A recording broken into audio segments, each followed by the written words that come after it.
Welcome to today's discussion. In our earlier session, we have made our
good morning.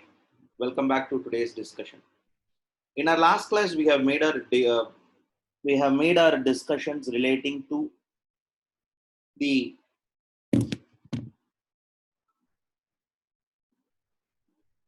applicability of the composition levy scheme. So, as we all understand, this composition scheme is an optional one. It's not mandatory. If your previous year turnover is less than 150 lakhs, and if a person is going to be uh, if in case a person is going to be if in case a person's turnover is going to be less than 75 lakhs in special category states, uh, then those people are eligible for this scheme. So we read various conditions. We'll just sum up those conditions now. We'll just go ahead and have a broader aspect of it, and then we'll move on towards today's discussion. One of the first condition that we came out and highlighted, the previous year aggregate turnover of this registered person, previous year aggregate turnover of the registered person should be less than 150 lakhs. So that is the prime condition. So when we are checking the eligibility, understand before start of that year, we have to make application, which is CMP02. Before making the application, I should know firmly one number. Is my turnover of the previous year is going to be less than 150 lakhs or more than 150 lakhs? That is going to be my decision making criterion. I would make all my decisions only based on that. For 2021, if I'm interested in opting composition levy on 31st March 2020 or before 31st March 2020, I would know from April to February, I would know my turnover, and March I have to sum up. I would know my turnover for the previous year. For the financial year 2021, previous year is going to be 1920. On the financial year 1920, what is going to be my turnover? Based on that, yes, a decision will be taken whether a person is eligible for composition levy. Having said a person is eligible for composition levy and his turnover is less than 150 lakhs and special category states it is less than 75 lakhs. Once he steps into composition levy during 2021, he has to follow certain things. He should deal with goods only which are leviable to tax. Only one service is allowed under this subsection, which is going to be supply of food. He is not supposed to be engaged in interstate outward supply. He is not supposed to be engaged in supply of goods through e-commerce operator. He should not manufacture notified goods such as pan masala, tobacco, or aerated waters and ice cream. Followed by, in case if a person has multiple GSTN, if they are owners of multiple GSTN having under a PAN 4 or 5 GST number, then entire they would be under the entire PAN. If they go for every registration composition levy, then only they are eligible for composition levy. They are not supposed to collect tax and they are not entitled for ITC.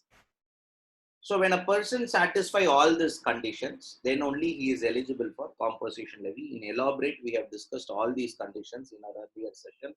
So just a recollection of all those words: ice cream, pan masala, tobacco, aerated water. We have to remember.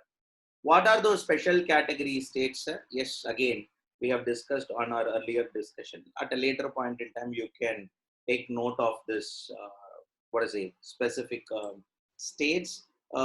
Special category states is a status that is given as per the Constitution of India.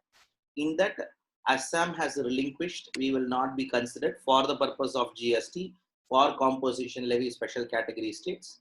Of course, followed by Himachal Pradesh and JNK. In total, we will have 11 states. 9, 10, 11. Yes, 11 states. Among that 11 states, 3 of them excluded themselves: Assam, JNK, Himachal Pradesh. That 11 state is common. It is always called as Northeastern state, the 7 sisters, they will say. This is Mizoram, Nagaland, Manipur, Tripura, Meghalaya, Arunachal Pradesh. These are all called as 7 sisters. Those 7 sisters, because that northeast area, complete northeast area, vision, you all go see that places and come back here. In case if a person opt composition levy, every quarter he will be liable to pay tax. Every quarter he will pay tax. While paying tax, how the computation of tax will be? That quarter, what is his taxable turnover in case of other suppliers? In case of other suppliers, what is his taxable turnover? On that he will pay tax. In case he is a manufacturer, on that quarter, what is his turnover? On the turnover he will pay tax. In case he is a supplier of food, no doubt on the turnover he will pay tax at a specified rate of 2.5%. All these portions we saw. Crucial forms filed by the composition levy person. I am not elaborating all forms, only on important forms, which is more important from your exam perspective.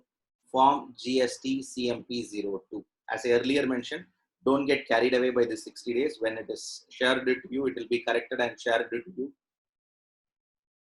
Form GST CMP02 will be filed before before starting of the financial year. Before starting of subsequent financial year, this form has to be filed, and a person who wants to opt composition levy, he has to file before. From 1/4/2020 means prior to 1/4/2020, it has to be filed. Okay, of course, because of pandemic, because of people have been in lockdown from legally from lockdown from 23rd onwards, 23rd, 24th onwards, government has relaxed for the financial year. Let me repeat it.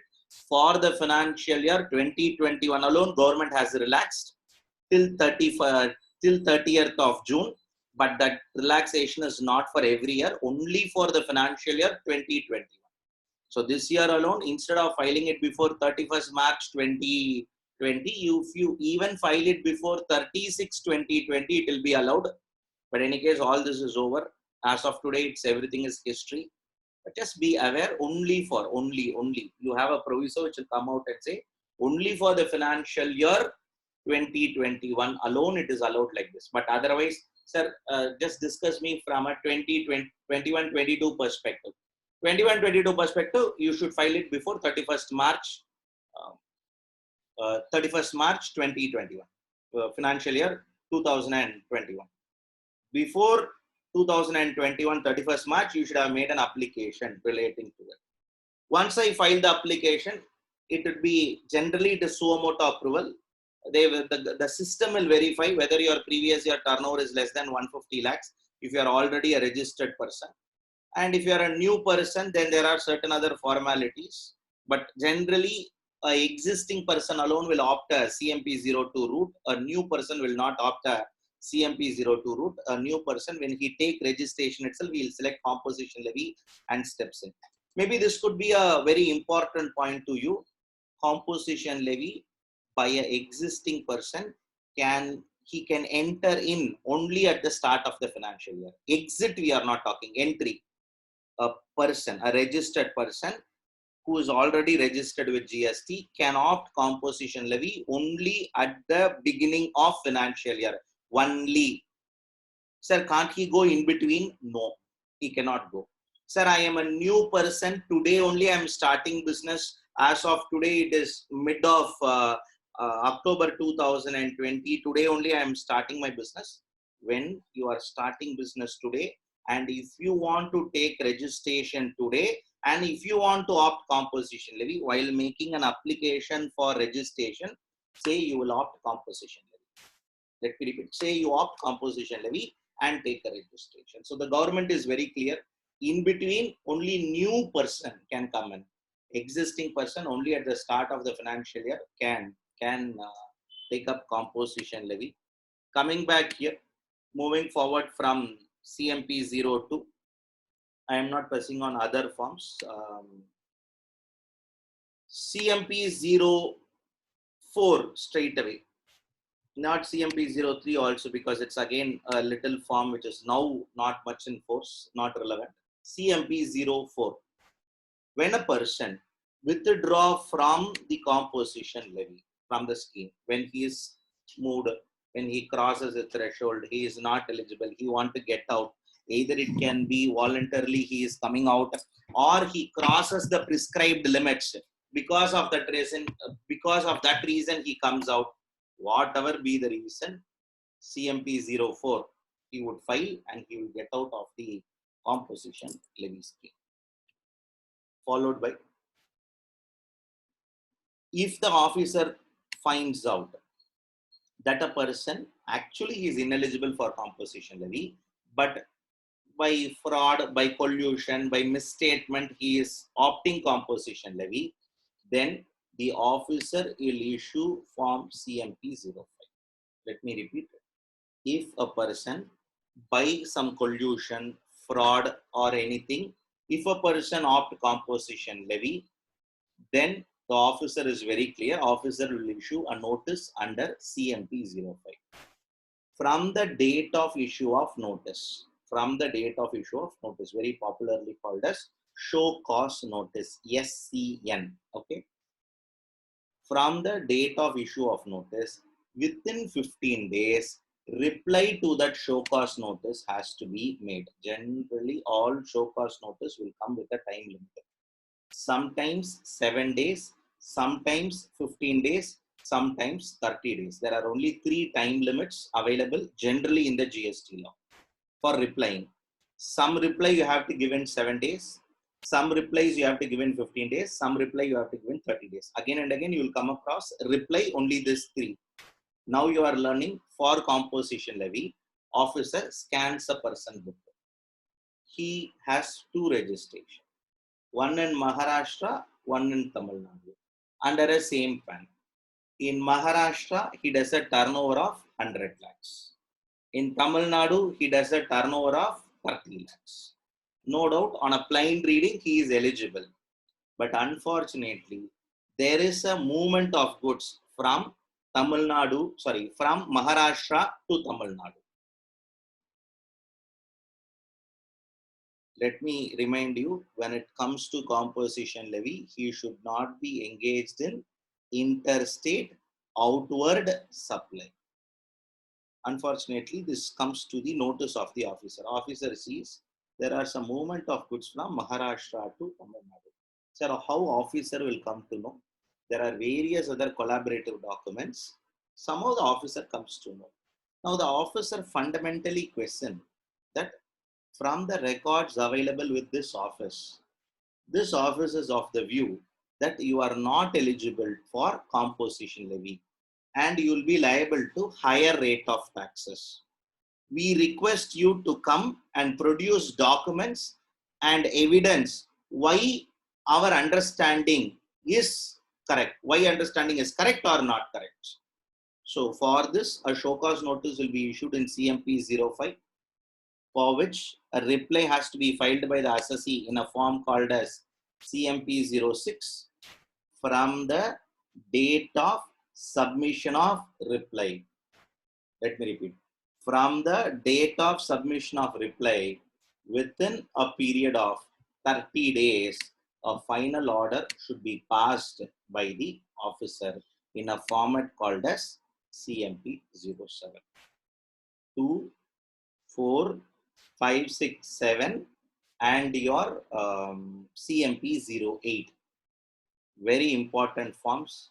ITC forms, consciously I'm omitting here because when we go to input tax credit, we will learn CMP 01, CMP 03, both are little outdated. I am not pushing that form to you. So the forms that we discussed, at least, because many times a lot of you will lack your interest when that form number, these are all mentioned, because again, our learning is little theoretical. You never had an access to see how it is in the GST environment.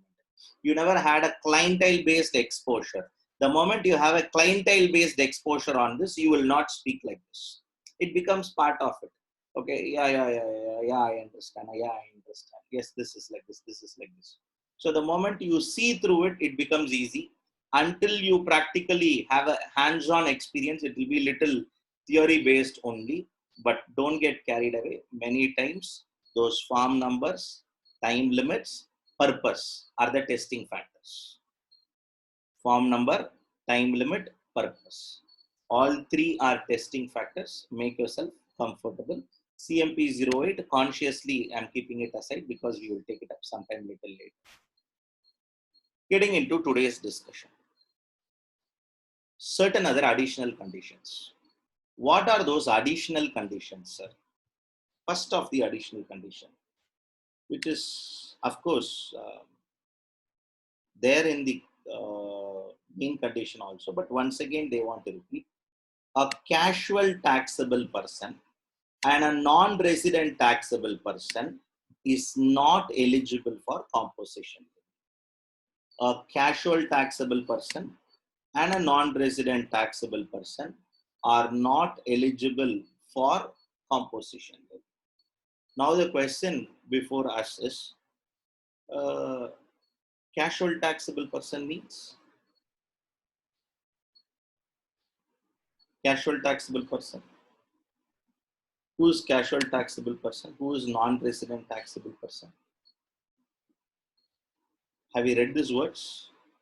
Yes? Somewhere? Casual taxable person, non-resident taxable person. Quick.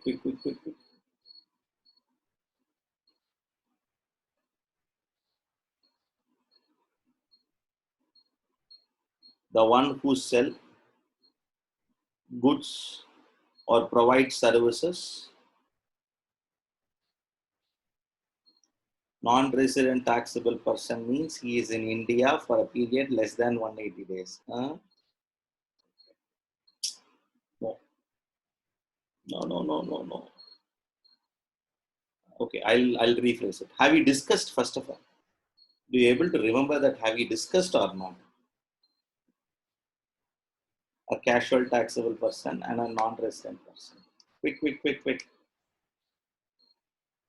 Sobernika, you are right.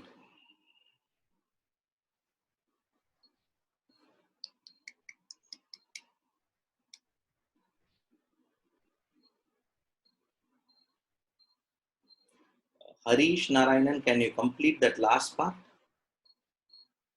Your answer is correct. Can you complete that last part?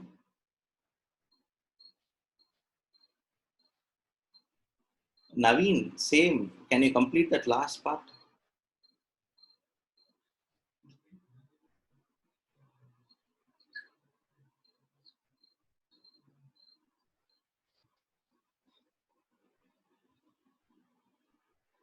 Quick.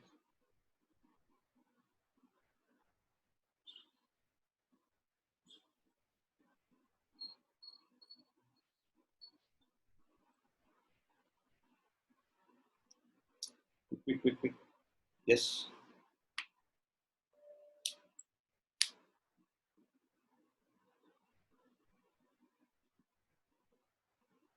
Last part.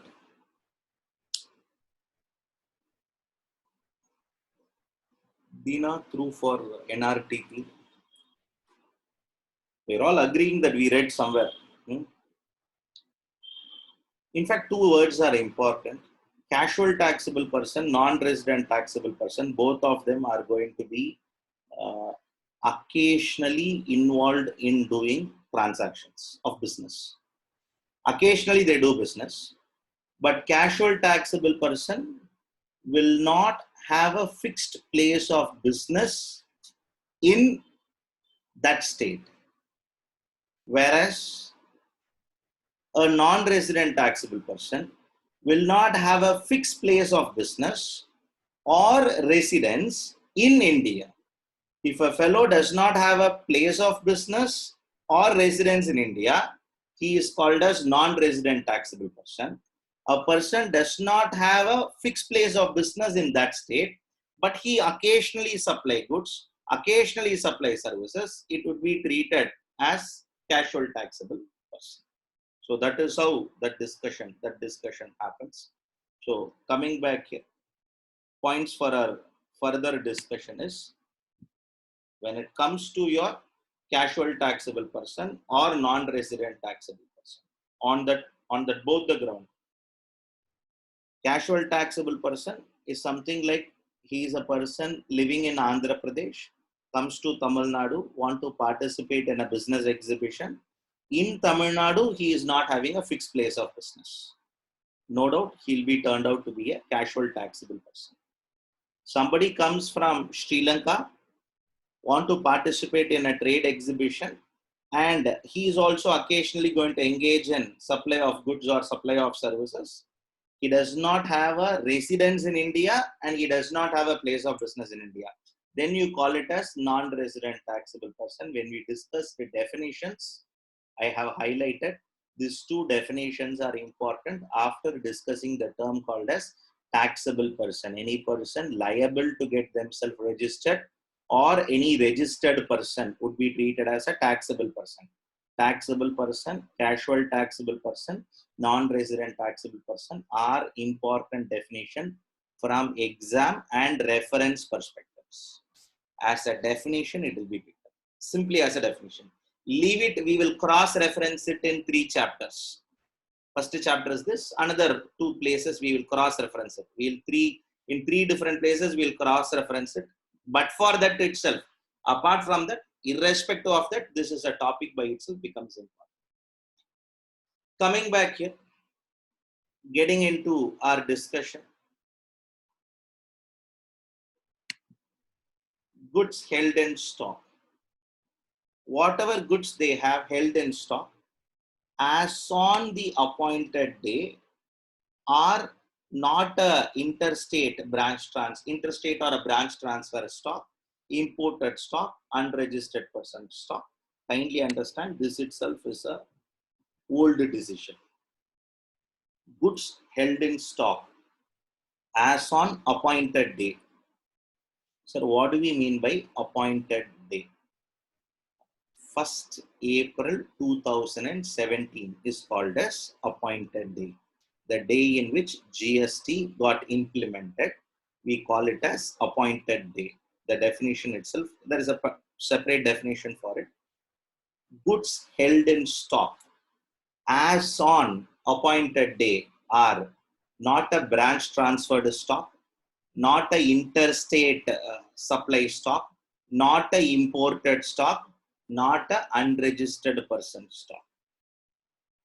Certain examples, consciously I refrain from discussing with you all because it cannot be enjoyed by a particular group itself. Okay, to enjoy that example itself, you should have a particular age and a maturity level to appreciate it more specifically. This is a style of writing. Okay, goods held in stock on the appointed day are not interstate branch transfer, or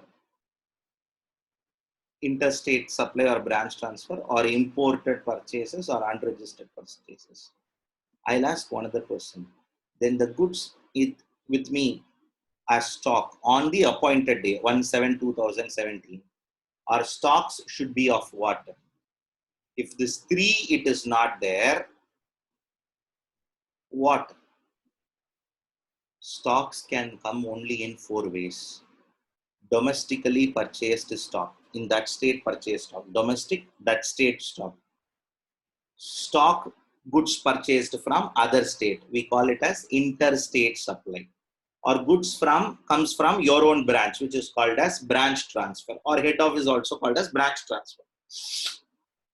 Or you have imported the goods, or you purchased it from an unregistered person. Technically, goods can be only of 4 types.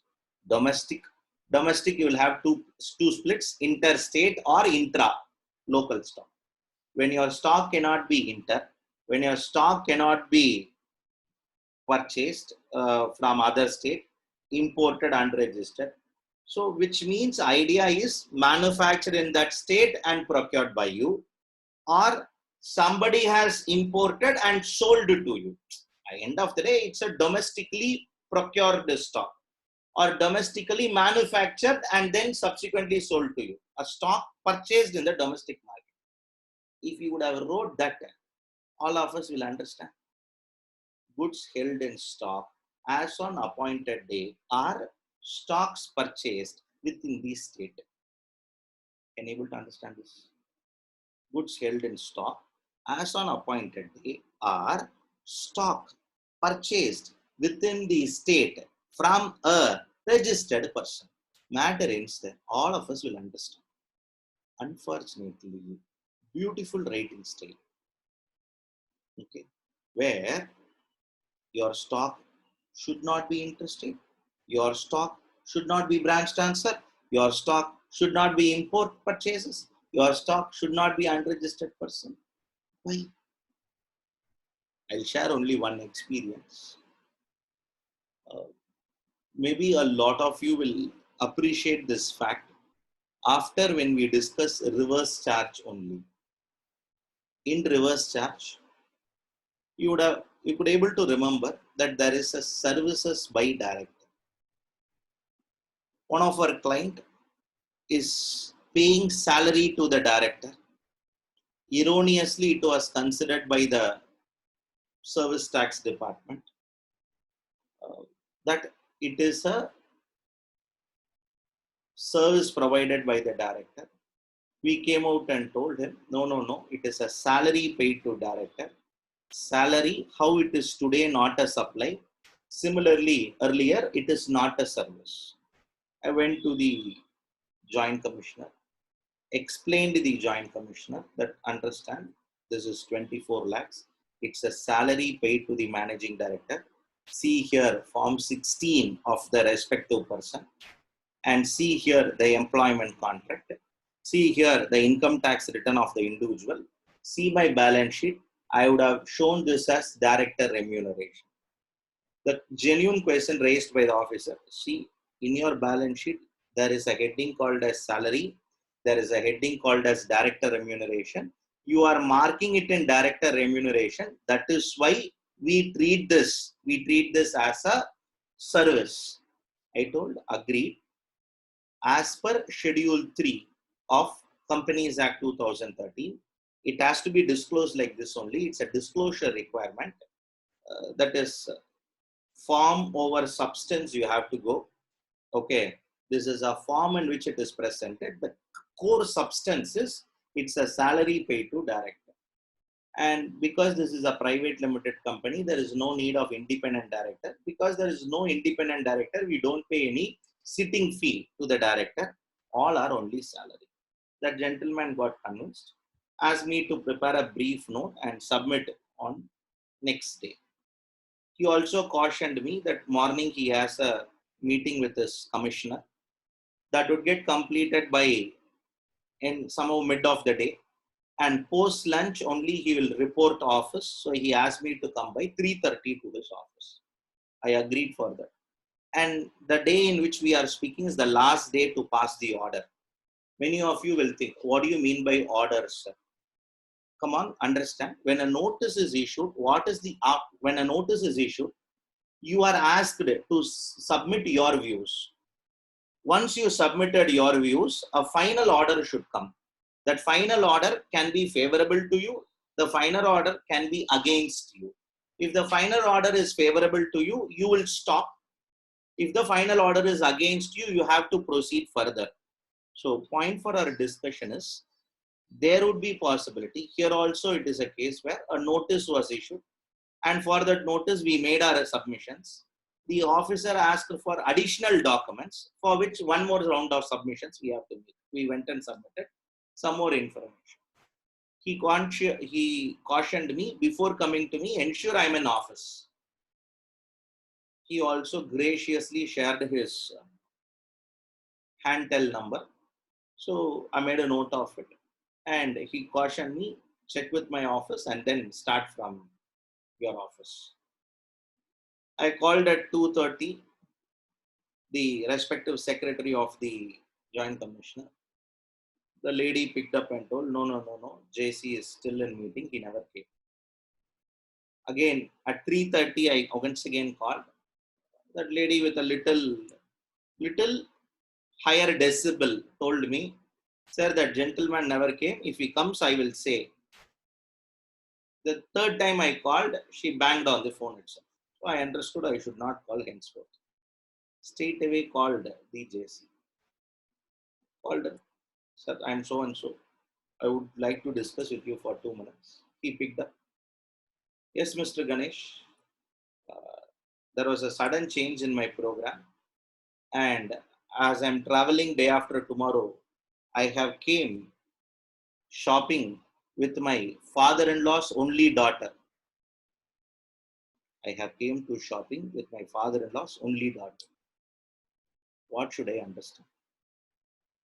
I was thinking on the phone itself. He has come along with his father-in-law's only daughter. Understand that word very clearly.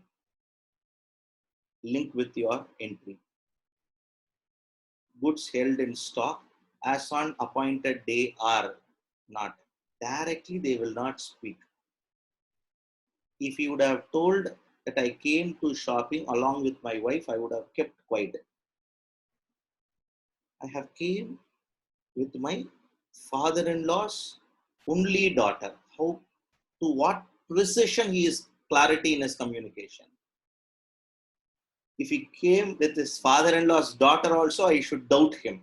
Which daughter, how many daughter his father-in-law has, all that. Father-in-law's only daughter. To that extent, the language is more important. Come back here. Words are very clear.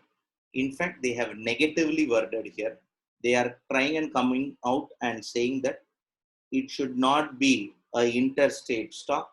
It should not be a branch transferred stock. It should not be an imported stock. It should not be an unregistered person stock. Why I want to highlight here is very simple. It has to be only one stock, which is going to be a stock which is procured from the domestic market. If a person has this stock as on that date, as on when? 1770, at that time only he is not eligible. Few of you have raised doubt, one or two doubt, I'll take it up before we get into the other two conditions.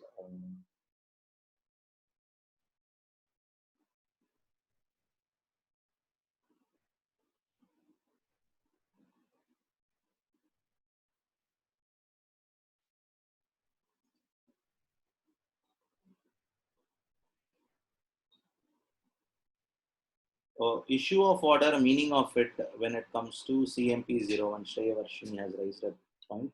Shreya Varshini, once a notice is issued, you will submit your reply. What is the final stand taken by the officer? That is called as CMP07. The final stand taken by the officer would be treated as 07.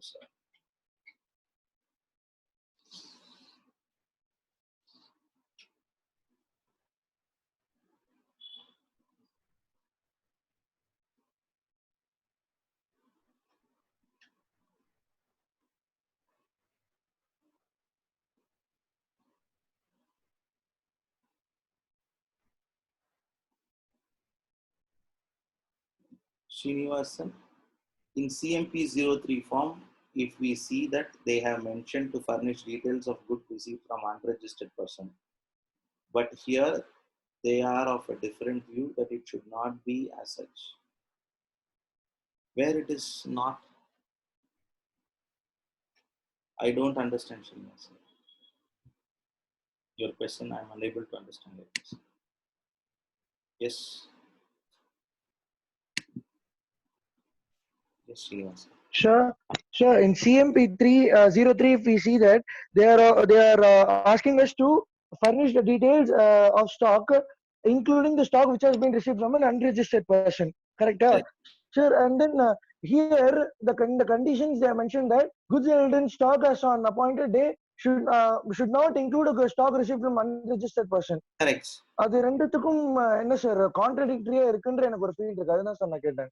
That's what my doubt No, is. no, no. If you are a person, if you have a stock purchase from unregistered person, you are not eligible for composition scheme. Okay. If you want to comply with composition scheme, you have to report this transaction in CMP03 and then pay tax. Report this transaction means that I have so received as If you have, person. sorry. I have to furnish that I have received a stock from an unregistered person in CMP03. After that, I will be liable for leviable under composition levy. After that, you will pay tax, complete your CMP03 formalities, and then you will be treated as you will be entitled for this scheme. ஓஹோ, அப்போ unregistered பர்சனுக்கு வந்து இந்த மாதிரி ஒரு ஆப்ஷனும் இருக்கா sir? அப்ப நான் CMP03 அவன் ஃபர்னிஷ் பண்ணிட்டா This all is history. This all is as on 1/7/2017. Today, all this is irrelevant. Yes sir, புரியுது. Yes sir. As on appointed day. See, your batch is the last batch I am discussing this provision. Next batch onwards, I will not discuss this provision because for me, 3 years limitation will come into play. Okay. Yes, sir. Somebody can do today only. This is the last option. Okay. Till now, it is not tested. I don't think so. It will be in future also will be tested. Your batch maybe will be the batch you are reading it. Next batch onwards, we will not discuss CMP01, CMP03 and all. Understand? In CMP03, you will mention this stock and pay it. See, I am not getting into form contents. You are referring a form content. Am I right? Yes sir. ஏன்னா கண்டிஷன்ஸ்ல இந்த மாதிரி இருந்து ஃபார்ம்ல இந்த disclose பண்ணனும்னு ஒரு இருக்கறச்சே எனக்கு அது ரெண்டும் ஸ்ட்ரைக் ஆச்சு ரெண்டுமே. அதனால நான் not referring to form contents. CMP03, you are referring a form content. As part of your exam, as part of your discussion, we will stop at a form level. Below form, every form will have certain form contents. That form contents we will not discuss. In case if you have some stock, on that stock, all those stock you will mention in your CMP03, and through CMP03 you will pay tax for it. That's all. Yes sir, pakka sir.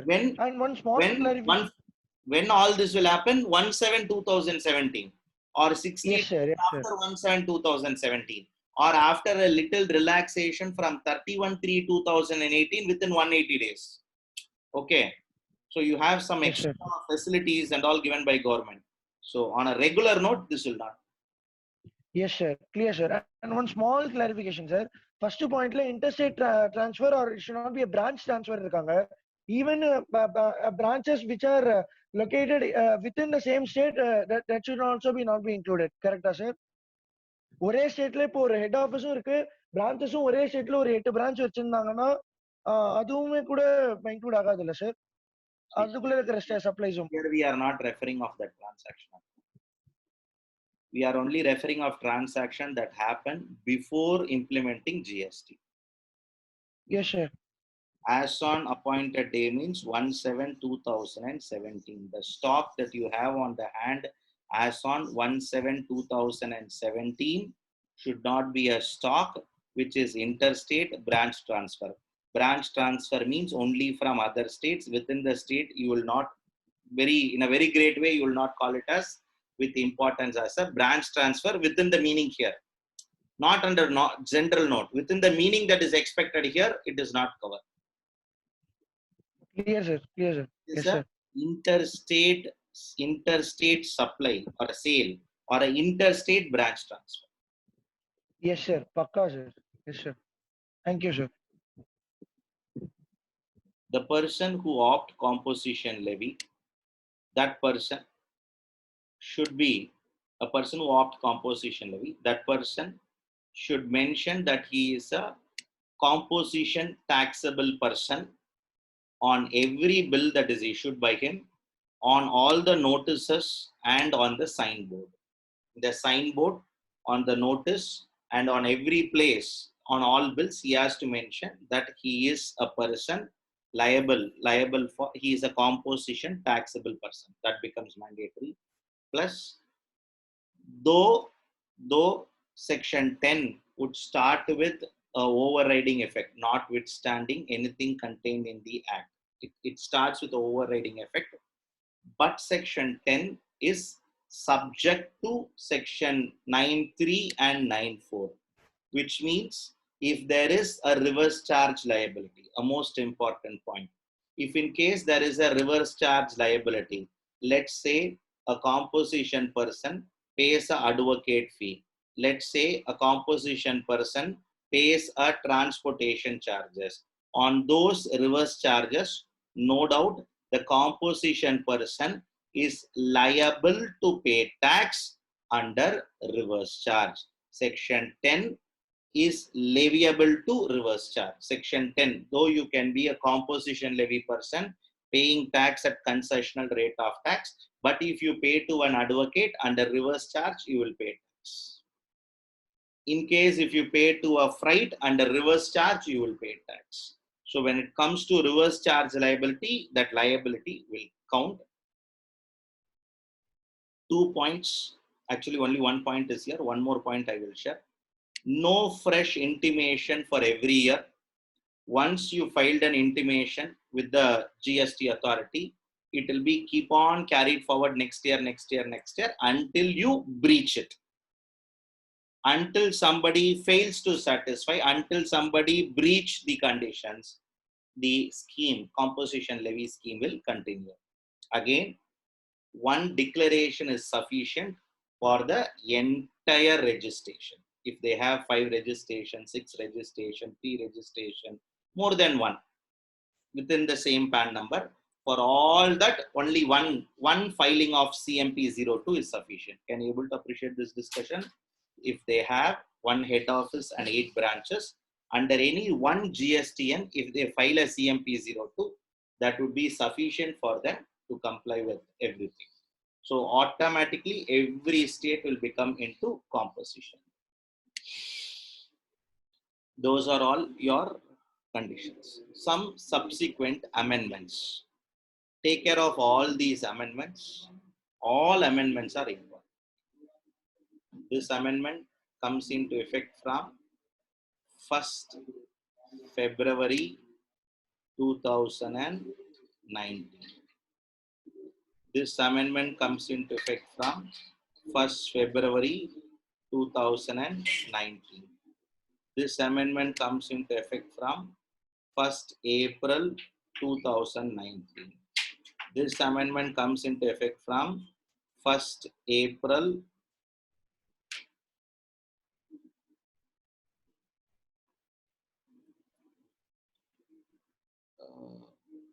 1 minute.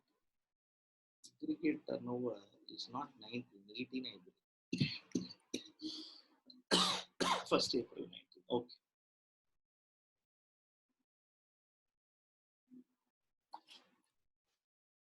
This last comes from 1st April 20.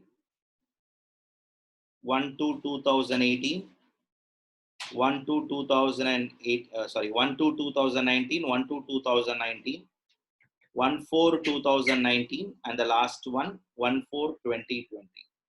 All are amendments. Most important slide. Of course, this point we already read. I think you know, in case of special category states other than J&K, Assam and Himachal Pradesh, all will be 75 lakhs. That you know, that we have discussed. So I'm not pressing much now. Other discussions we will. Interest income, interest received, interest on loan, interest on fixed deposit, interest in 1 minute.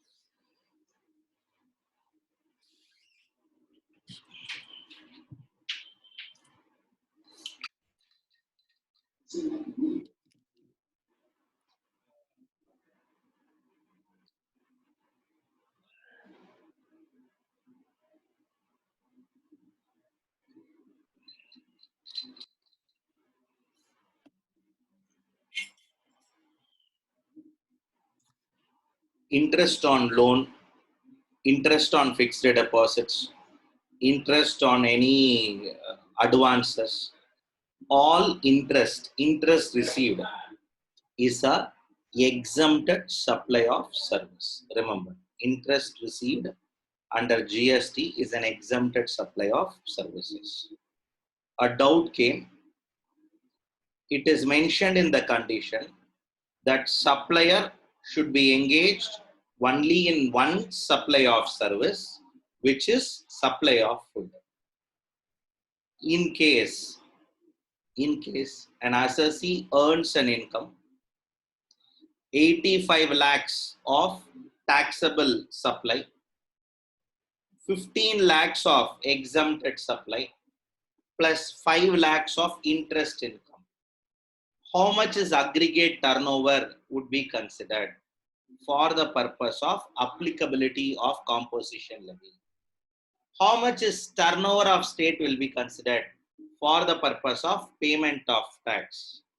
Will it be 105 lakhs, or will it be 100 lakhs, or will it be 85 lakhs? A genuine doubt came. 85 lakhs of taxable supply, 15 lakhs of exempted supply, and interest income of 5 lakhs. What should be treated as aggregate turnover? We all know exempted supply will form part of your aggregate turnover. Now, specifically, a proviso is inserted in section 10, effective from 1st February 2019.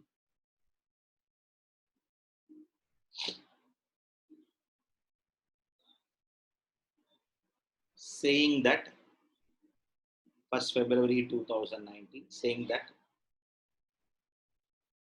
interest income will not be considered under composition levy for the purpose of aggregate turnover, which means it that 5 lakh of interest income will not be added in my aggregate turnover. A next doubt came, sir, leave last year. Last year is for just a decision whether current year I am eligible or not. Current quarter, July, August, September quarter, I earned an income of 10 lakhs of taxable supply, 3 lakhs of exempted supply, 2 lakhs of interest income, in total 15 lakhs. Now I have to pay tax. I am a manufacturer. I have to pay tax on 15 lakhs or on 13 lakhs or on 10 lakhs. Manufacturer, for which answer would be, again, interest income will not be considered, or it will not be included in turnover of state. Be it aggregate turnover, be it turnover of state. Difference is aggregate turnover, pan India. Turnover of state, that state turnover, that union territory turnover. In both, interest will not be included. All those interest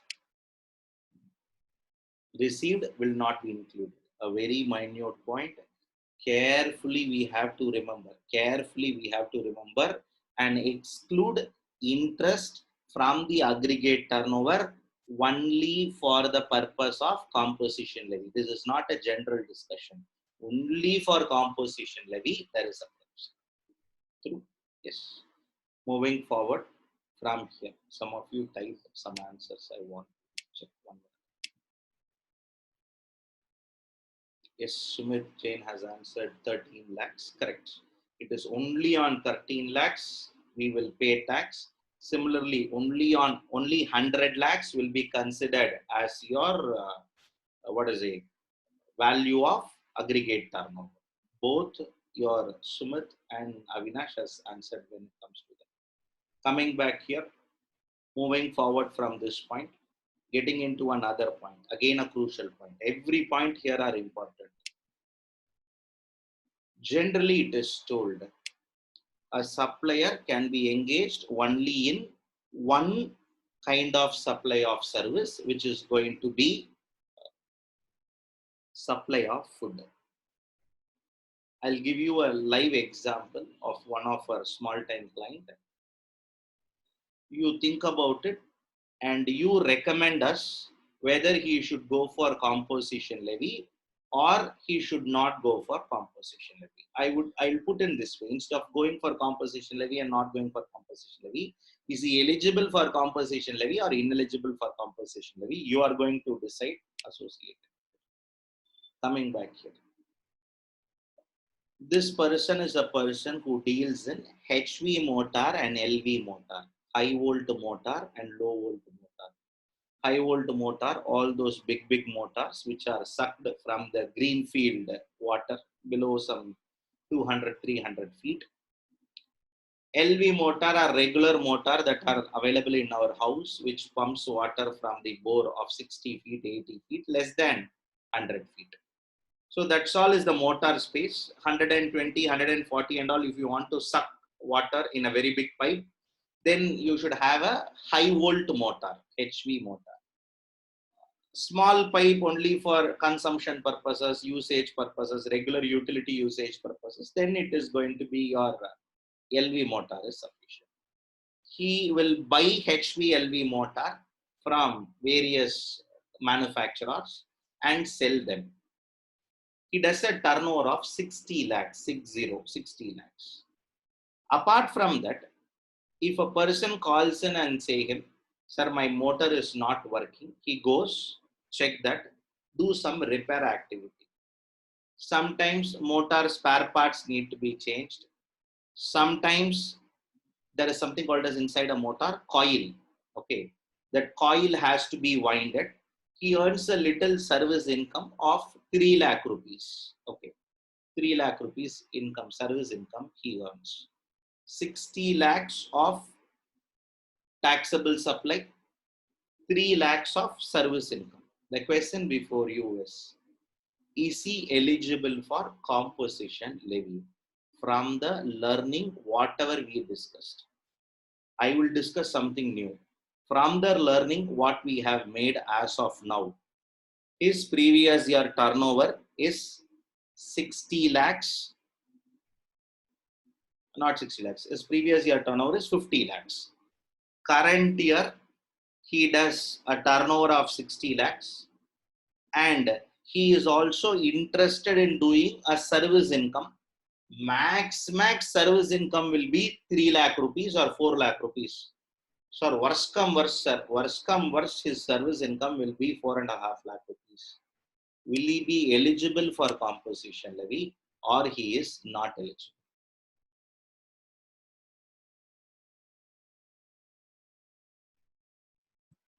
He is eligible for composition levy, not eligible.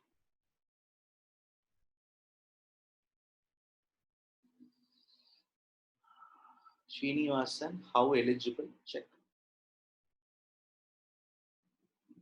Naveen, check. Arya, check. Eligible, you are saying.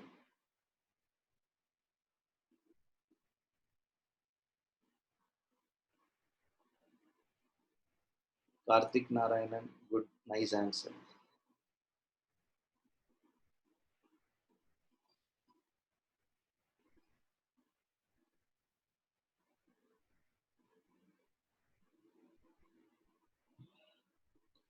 As a lot of you highlighted, he is not eligible. Why he is not eligible means one of our conditions here is A person should be engaged in supply of service, only supply of food.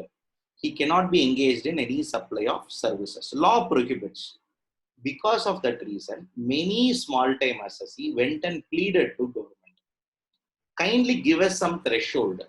We cannot do without service income. We cannot live. Every business has a service income. First of all, we will not be able to identify whether it is a service income or not. So they told, kindly give us some benefit. Allow us to do up to certain limit. We don't want you to allow us in a very big way. Allow us in a small way.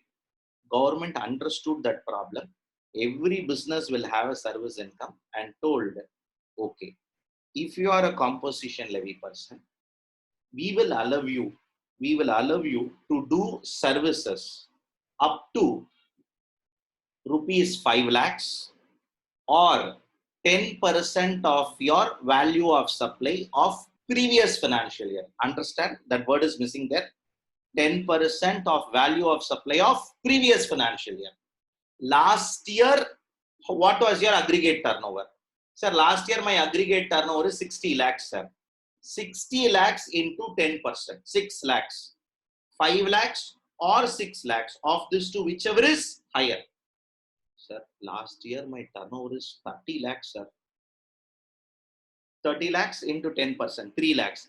5 lakhs or 3 lakhs, whichever is higher. You are entitled to do services along with your mainstream goods. Along with your mainstream goods, you can do services during the current year. During the current year, up to a maximum of 5 lakhs or 10% of previous year aggregate turnover of these two, whichever is higher. Sir, if I cross beyond 10%, then you are not exclusively dealing in goods. Understand? This scheme which we are discussing is for goods, not for services. This scheme is not for services. This scheme is for goods. Because we understand if you sell a product, you should do some service. If you transport a product, you should engage in some service. We are giving you some benefit. But when service income is going to be more than 10% of your previous year turnover, which means you are not eligible for the composition. Now, the question comes up here is with this new learning, previous year turnover is 60 lakhs. Current year, he is doing a turnover. Up to how much he can do service income? Up to 6 lakh rupees he can do service income and collect it. He can do all services except one service called as construction service. Except construction service, all other services he can do and start claiming associated with it. So points for our discussion. In case of a composition levy person, in case of a composition levy person, the crucial factor is he can do services also. That is, along with the supply of goods, he can do services also, but that service portion can be a maximum of 10%. That if it exceeds 10% of previous year turnover, I am sorry, he has to quit the composition levy. He will cease to be a composition person with immediate effect. See, whenever a person violates a condition, he will cease to be a composition person. True? Yes. Can we move forward? Done? Any doubts before moving forward?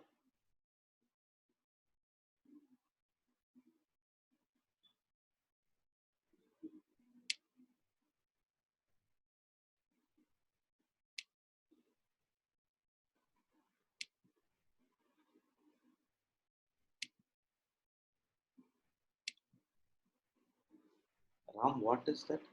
I have some doubts, so I just wanted to attend. I don't understand.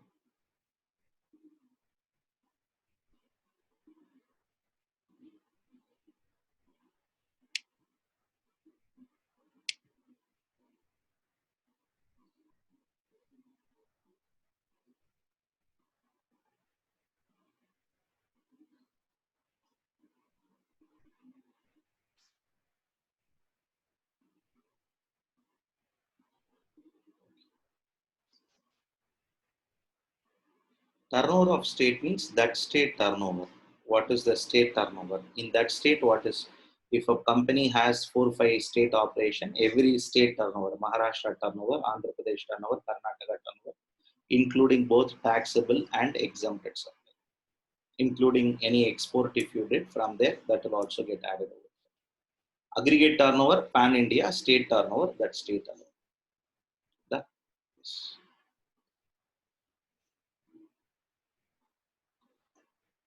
Moving forward from the criterion relating to composition levy, the latest amendment on this topic is your CMP 08. CMP 08 is a quarterly payment of self-assessed tax. Every quarter, composition levy will assess himself.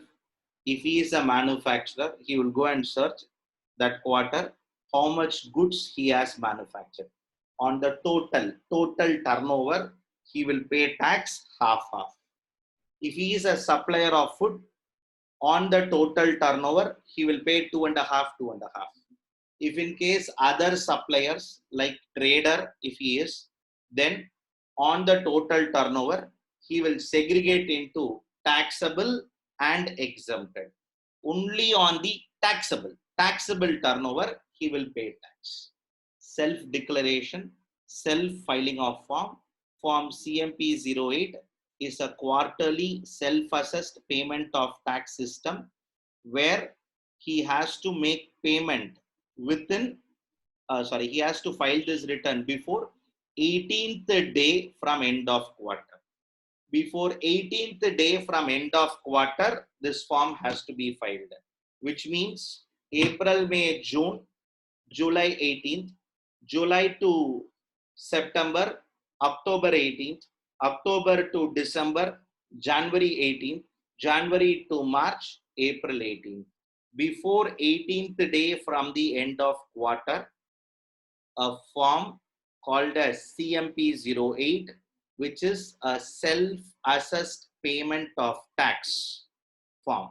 Form name itself, self-assessed payment of tax, which has to be filed on a quarterly basis before 18th day from end of quarter. Similarly, a form GSTR 4. Earlier, this used to be a quarterly form. Earlier.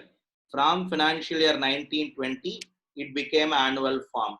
Don't come out and ask me, sir, it is in the book mentioned as GSTR 4 annual form, quarterly will be filed before 18th day. You told annual form, which is 30th, GSTR 4 annual filing before 30th April. I am discussing the amended version. The book is yet to be amended. Okay. So I'm making a very point very clear.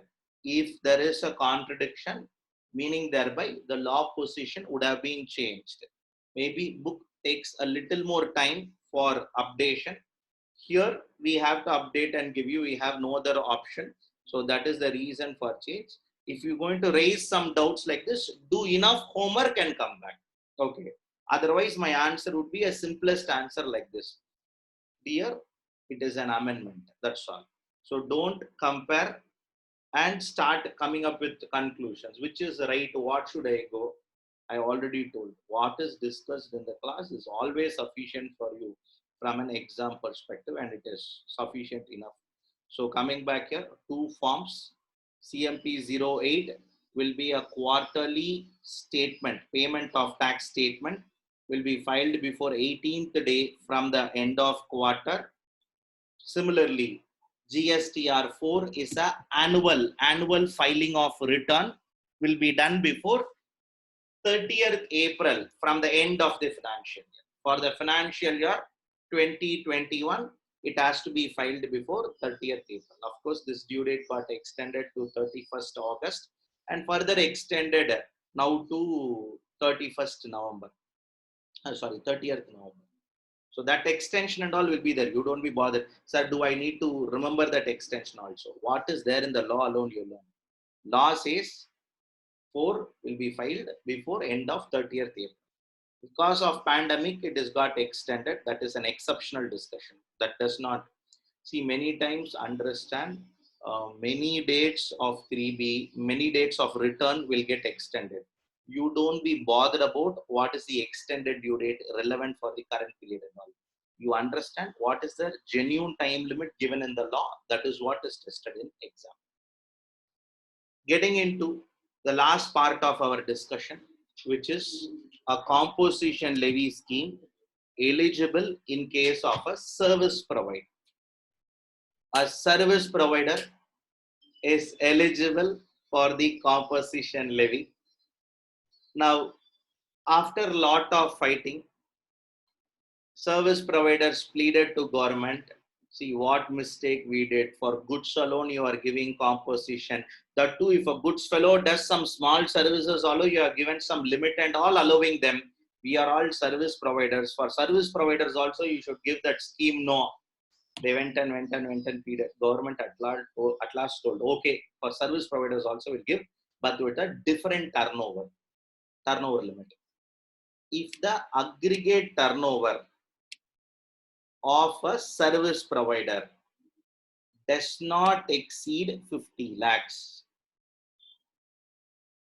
he should be a service provider. He could be a person renting immovable property. He could be a person who is, let's say, providing some professional services. He could be a person engaged in business consulting. He could be a person supplying manpower services. He could be a person doing some small time construction services. Any service. If your previous year aggregate turnover does not exceed 50 lakhs or rupees 50 lakhs or below, if your previous turnover is less than or equal to 50 lakhs, then you are eligible for composition levy. So first question is aggregate turnover of previous year does not exceed 50 lakhs. If a person, you are also not eligible to pay tax under section 10(1), add that subsection 1 here. If you are not covered by 10(1), then only you will come here, which means you are going to buy and sell goods, 10(1). You are going to be a manufacturer of goods, 10(1). You are going to be a supplier of food, 10(1). You are going to be in the consulting service, 10(2)(a). You are going to be in renting of immovable property service, 10(2)(a). You are going to be in beauty treatment, makeover, personal grooming, 10(2)(a). Understand the difference. If you are not eligible under 10(1), then only 10(2)(a). Should not be engaged in non-taxable supply, which means a supply of goods or services not leviable to tax. He should not be engaged. He should not be engaged in non-taxable supply. Sir, do we have services which are not leviable to tax? See, as of now, we don't have any service which is not leviable to tax. Okay, as of now, we don't have, but government want to maintain the conditions seen, so they made it, because as of now, goods only itself is only 2 goods. Okay, something which is not leviable to tax. Okay, kindly understand. Some of us will get confused with this. Sir, Schedule 3 also not leviable. No, Schedule 3 of supply, government made it very clear. It is neither supply of goods nor supply of service. First of all, to be a non-taxable supply, it should be a goods or service. Then only it will come. No doubt, petroleum is a goods. No doubt, alcoholic liquor for human consumption is a goods. But that goods is not leviable to GST. So government wants something like that. He should not be engaged in non-taxable supply. He should not be engaged in interstate outward supply. Sir, there also, it will be a revision, don't be bothered. He should not, this is not applicable for casual taxable person, non-resident taxable person, followed by he should not be engaged in supply through a e-commerce operator. He should not be engaged in manufacture of notified goods or making supply of notified goods. He is not supposed to collect any tax. not eligible to claim, not entitled to any input tax credit, he has to issue a bill of supply. It is subject to 9(3) and 9(4). Whatever ITC, in case he has availed earlier, he moves from normal to composition, then that ITC need to be reversed. When we go to ITC section, we will learn. If in case under last year he was under normal levy, this year you want to go to composition levy, then whatever credit he has claimed earlier, that need to be reversed. Interest income will not be considered in calculating aggregate turnover or total turnover. In other words, yesterday's session and till today, over the last 1 hour, I tried to explain only all these conditions. This last 2 slides are the summary slides. If a person satisfies all these conditions, he is entitled for a composition levy as a service provider. As a service provider, he is eligible and he will pay tax at the rate of 3% CGST, 3% SGST. So if you are an exclusive service provider, 3% CGST, 3% SGST. Done. Can we move forward? So if you see through the conditions, there are no change in the conditions when it comes to a service provider is concerned. Yes. If you have doubts, we will take it. Then we will get into practical problem. Yes, Karth. Sir, I have a doubt regarding this interest income received on loan made or advances paid. Sir, first thing, one of my doubts is is it a service, sir? Yeah. Because generally interest income can include interest on deposits on the bank also, sir. Will interest on deposits on bank will be considered as service, sir? Because it is for our own purpose we are keeping in our bank, sir. So will it be? I'll ask you another question. Yes. Is interest is a good? No, sir. Huh? Interest is not a good, sir.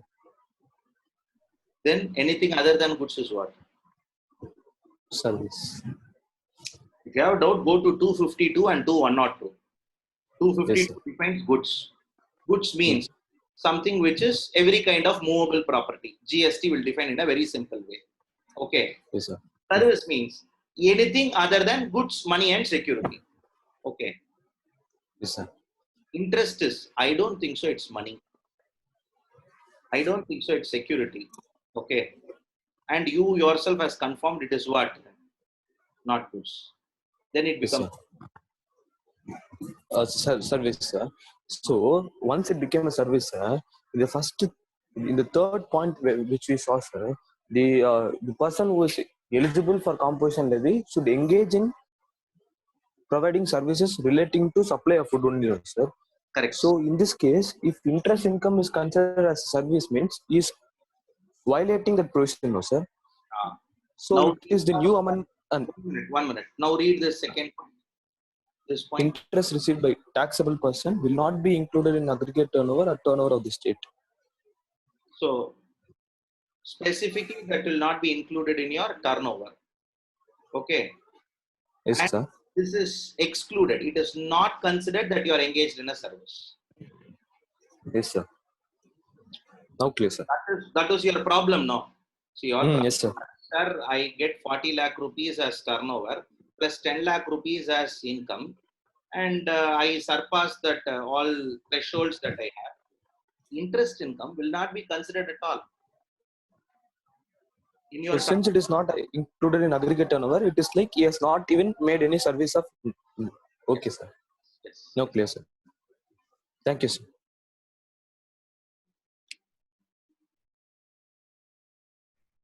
One minute. Yes, Srinivas. Sure, in the latest amendment under section 10, the second point, a composition levy person can supply up to 5 lakhs or 10% value of services, whichever is higher. Sir, can you give me a short example, sir? Because the previous example, I can't understand it clearly, sir. I got a bit confused. Sorry, sir. Okay. If In this example, sir, first. I'll bring back that same high volt, low volt motor. The high volt, low volt Yes, motor, sir. previous year turnover is 50 lakhs. Okay. Yes. Yes. I will not take 50 lakhs, it will mismatch with some numbers. Previous year turnover of this high volt to low volt motor is 70 lakhs, let's assume. Okay. Current year, he is doing business.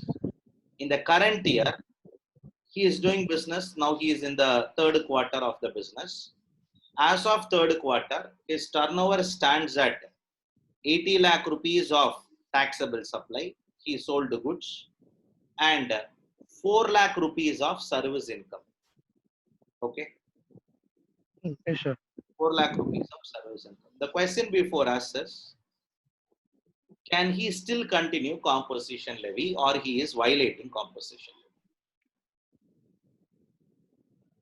Sir, in this question, first of all, previous year 70 lakhs should be on the 10% or current year 80 lakhs on the 10%, sir. That's my prime question. I told something when I was discussing that point. Current year, sir. We told that is not there in the slide. Yes. Yes, Srinivasan. Wait, sir. I told something specifically. I told, is it previous year or current year? Now I'll turn out this to be a general question. I want all of you to answer. It is a previous year turnover 10% it will be calculated, or current year turnover it will be calculated.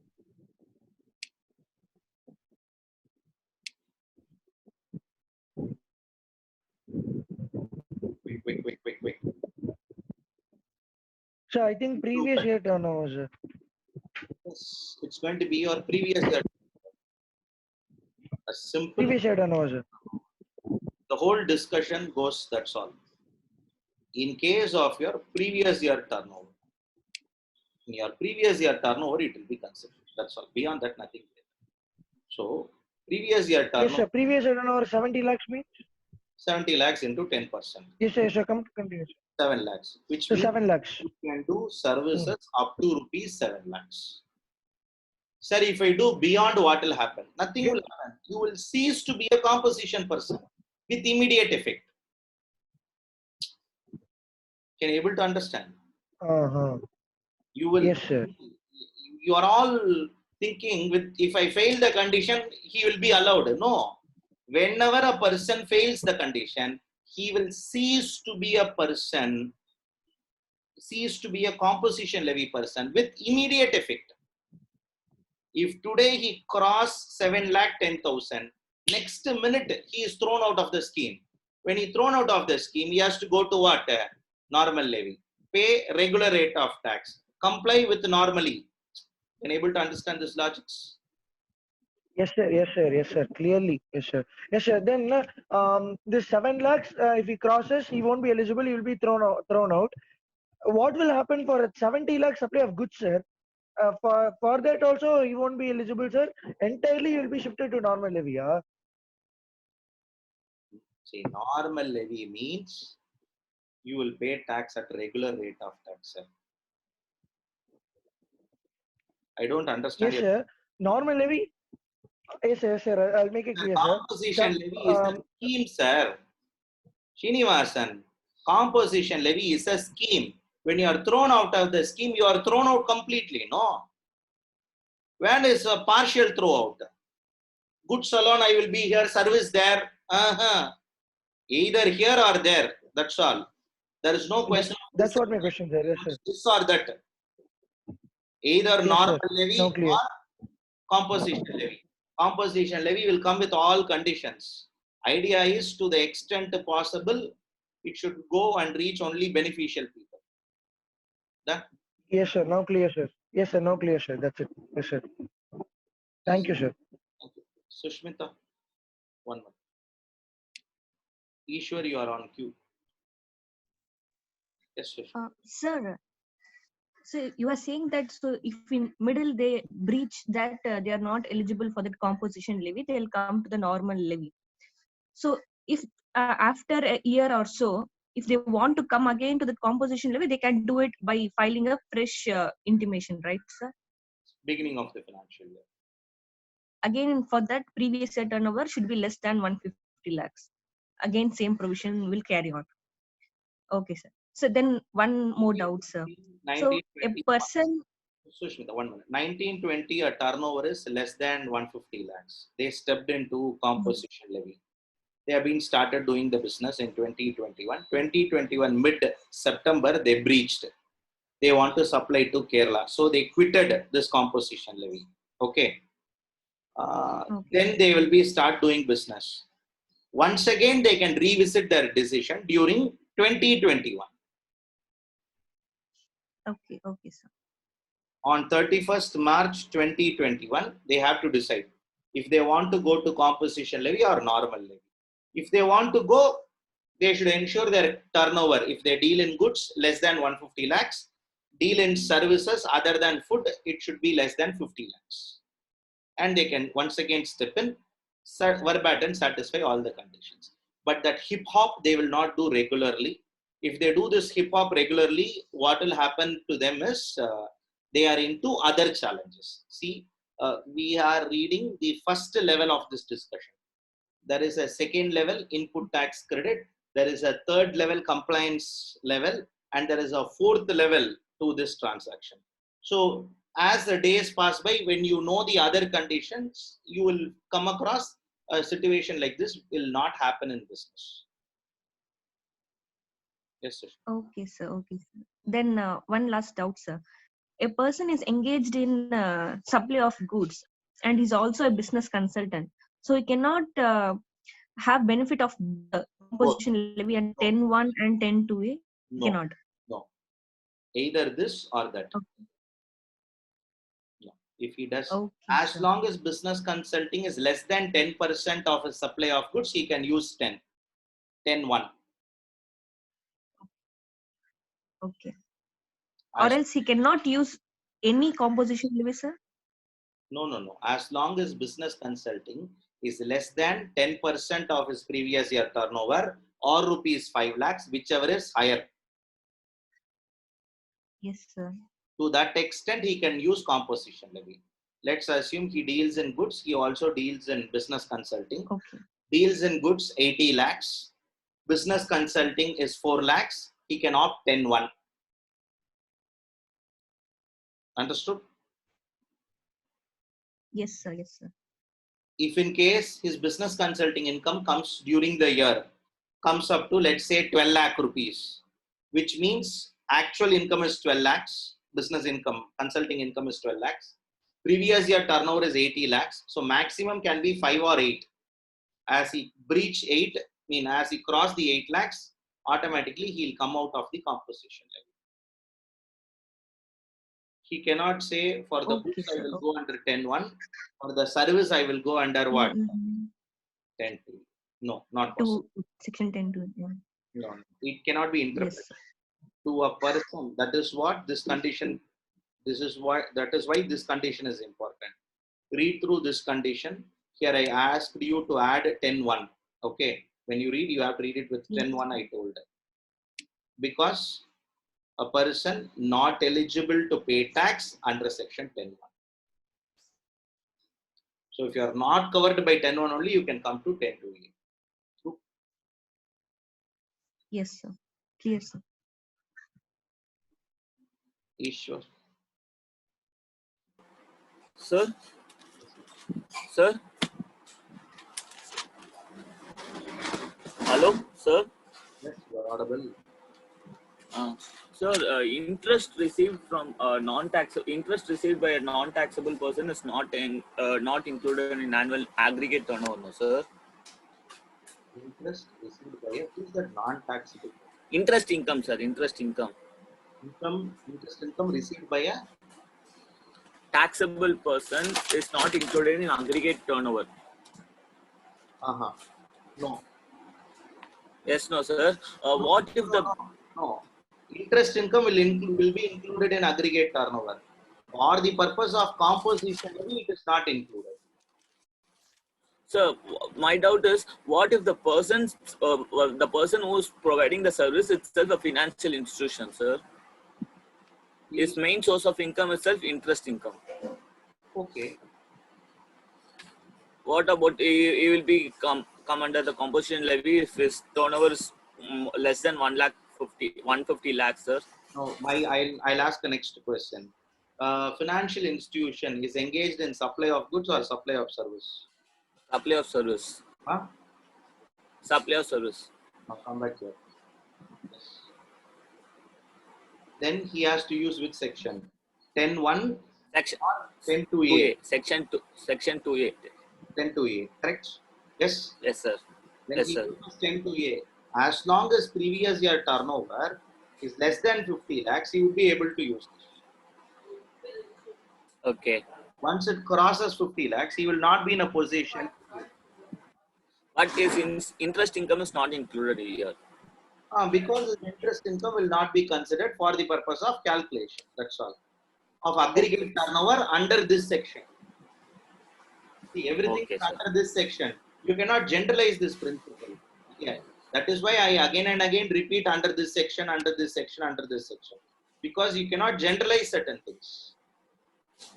Normally, aggregate turnover will include interest. For the purpose of this section, it is not included. Done? Sir, one more doubt, sir.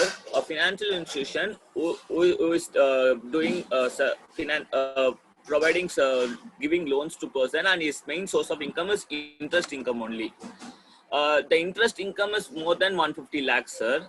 But his normal business cost income is only 50 lakh, less than 50 lakhs. What will we do, sir?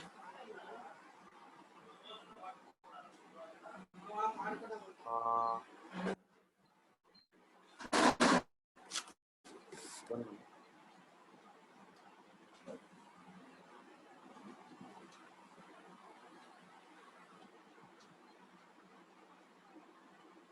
Sorry, can you repeat this question? Sir, financial institution whose interest income is more than 150 lakhs, but his other source of income is less than 50 lakhs. Will he be coming under composition levy? He can come under composition levy after the recent amendment to GST. Very recent amendment. Prior to that, it is not possible. If you are trying to Okay, explore from a particular exam question, the answer would differ. If it is from an earlier situation, not possible. Currently, it is possible. If I remember right, from January 2020, it is possible. 1st January 2020, it is possible. There is an amendment. That amendment only we are discussing. Okay, sir. Why? Okay, sir. Got it, sir.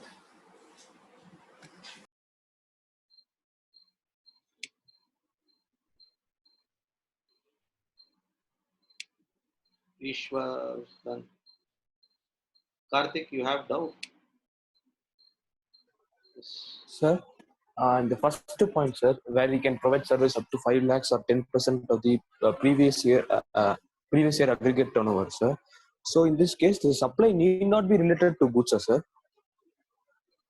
Service need not be related to goods. That is service need not be related to goods, sir. Anything is okay. But only one service not allowed, which is construction.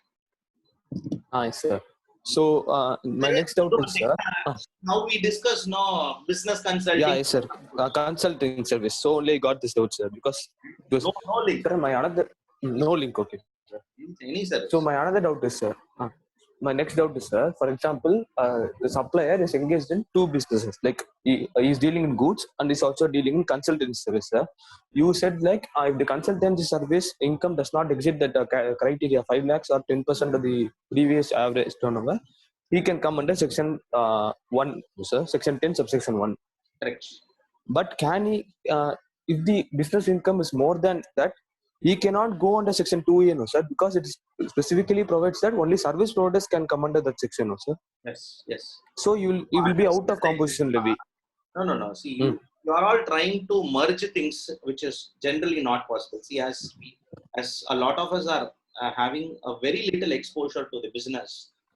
See, normally the small timers, either they will deal with goods or they will deal with services. Your whole industry itself is divided like this only. There is no good service combination at all. That good service combination itself is rare. Let me repeat you. Only on certain selected business alone they will have. Just to give a cushion, government has brought in this provision. That cannot be a tax planning tool at all. That is why the other section you have a exclusion, clear exclusion. If you are covered by the previous section, you are not covered here. Yes. What is your primary activity? Is it supplying services or supplying goods? So you're asking me the question, sir. What is your primary activity in business? Is it supply Primary active primary activity or supply of services primary activity? supply of goods, sir. You picked up an example, no? In that I'm asking. Yes, sir. In that I'm asking, Service. it is service, sir, because I changed that example, sir. It is if it exceeds at 5% on turnover, so it is main activity is providing service, sir. Then he had to go only to 2A and satisfy conditions here. Oh, even then he deals in goods, he has to go to 2A because its main activity is providing service, sir. Yes, sir. He Yes. has to go only here. He cannot come here. If he comes here, he has to be a manufacturer or a trader. See, that is why often you can understand like this. If you are a manufacturer, if you are a trader, if you are a hoteler, you are an outdoor caterer, you will be covered by 10.1. All people other than what we discussed will be covered by 10.2. Who are all people? Only one person, service provider. Hoteler, covered there. You can say service provider other than hotelier and outdoor caterer. Except these two people, rest all people will be covered only here. You should decide the assessee's profile, whether he is a supplier of a goods or a supplier of service. Based on that only you can further decide. True? Done? Yes. Done. Any doubts before we move forward? So that sums up your complete discussion relating to your composition levy. I don't know why composition levy, a lot of you have asked a doubt. One way I'm happy. What is the reason behind the composition? Because that so many doubts never came in levy. So many doubts never came in, when we discussed supply, a lot of doubt came in composition levy. End of the day, when we do practical problem, if you all get a better grip, then it would be a lot more better. Maybe we can do one thing. We have a little time, so we will take up some 1 or 2 problems alone. Just 1 or 2 problems. I would take up a few questions. That questions I would discuss it orally. I want all of you to take it up.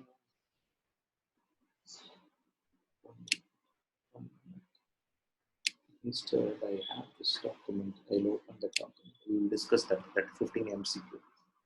So that will get over. We will discuss with practical problem when we meet next time.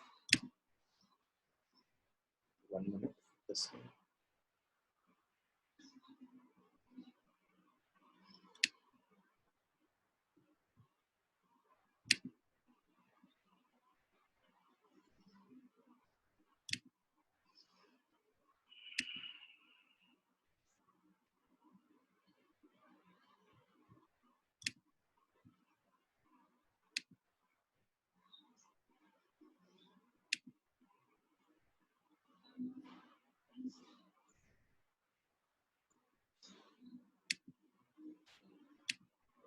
Sometimes these questions need to be amended. Give that permission to me. Based on that, we will take it up. As we have majoritively complied, we will take it up. Some RCM questions might be there. We will skip that questions. To start with, on the first question, what is the maximum rate of CGST prescribed under CGST Act? Question number 1. What is the maximum rate of CGST prescribed under CGST Act? Ishwar, good. Quick, fast.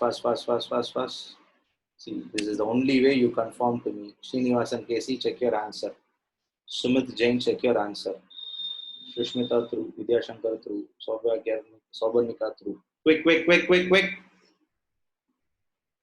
Just 2 numbers. That's all you are going to type. Sumit Jain, no ma. Kindly refer it and then answer.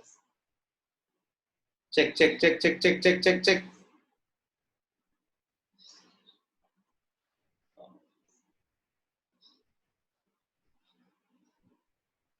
Bhavika, check your answer. 20%. Maximum rate of CGST. Maximum rate of CGST is 20%. Srinivasan, again wrong. See, that is a rate levied. What as per section it can be levied? 20% CGST, 20% SGST, maximum can be levied. But government levied 14% and 14%.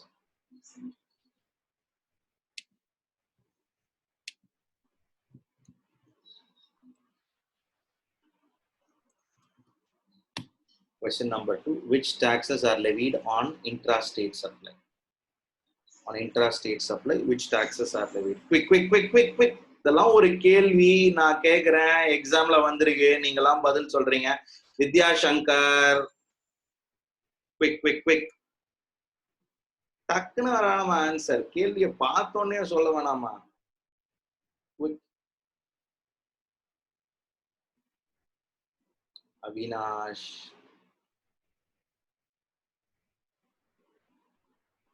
Sasikanth, check check check. Arya, check பா. 2 வரும். 2 அடிச்சுட்டு enter தட்டினா ஒரே தெரியா எனக்கு முடிஞ்சிடும். 1 அடிச்சுட்டு enter, திருப்பி அடிச்சுட்டு enter. You cannot in your chat box understand, you cannot type one below the other. It's not a word. It has to be continuously typed. Unless otherwise you type somewhere and copy paste it. Okay. That's a Word document you have. You type there and copy paste it.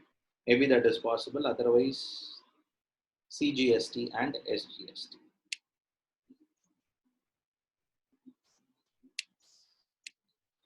CGST and SGST would be your answer. Question number 3. Which of the following is not included in the aggregate turnover? Which of the following is not included in your aggregate turnover? Quick, quick, quick, quick, quick. A, B, C, D. Exempt supply of goods or services or both. Export of goods or services or both. Interstate supply of goods or services or both. Value of inward supplies on which tax is not payable. This is a conclusive proof that you understood section 2 subsection 6 aggregate turnover or not. Quick.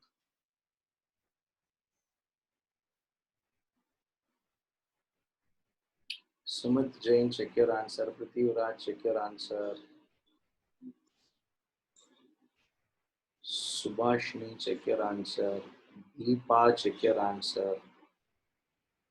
Bhavika, check your answer.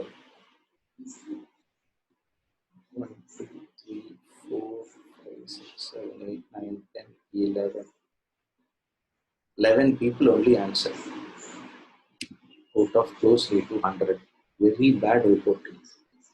Very, very bad reporting. That shows the interest, that shows that we have revised, not revised, my dears. Ankit, check your answer. Avinash, check your answer. Cyril, check your answer. Guru, check your answer. Jawahar, check your answer.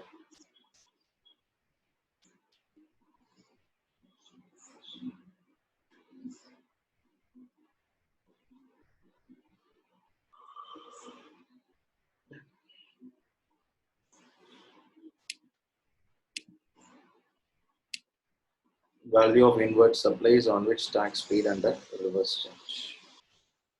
Your answer would be value of inward supply, tax paid under reverse charge. So refer your section 2 subsection 6. You will have a better understanding.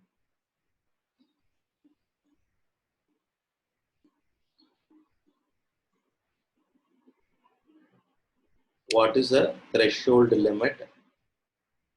What is the threshold limit up to which a person who is get registered under Delhi under composition levy?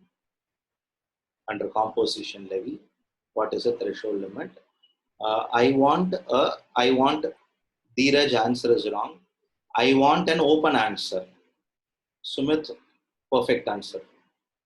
I want a open answer. The question is open. If it is goods what would be your limit? If it is service, what is your limit? That is how you have to say. 150 lakhs of what? Turnover, taxable turnover, exempted turnover, total turnover. Of what turnover?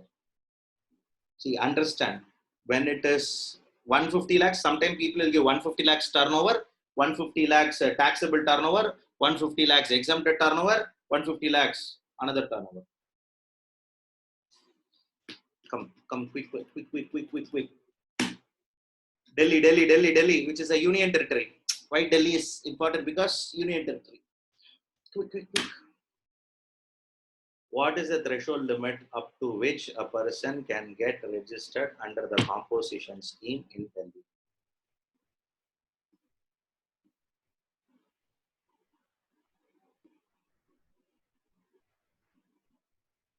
Aisha, I believe 2 zeros are missing.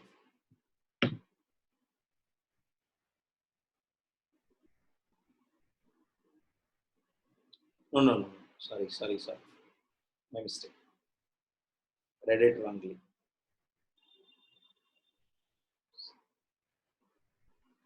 No, I think 1 double zeros are missing. Now, anyway, you take care of that.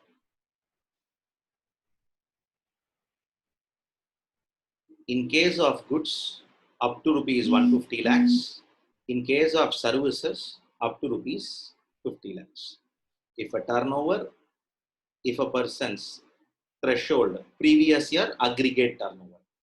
Previous year aggregate turnover, important words. If a previous year aggregate turnover of a person does not exceed 150 lakhs in case of goods, and if a previous year aggregate turnover of a person does not exceed 50 lakhs in case of services, no doubt he would be entitled for the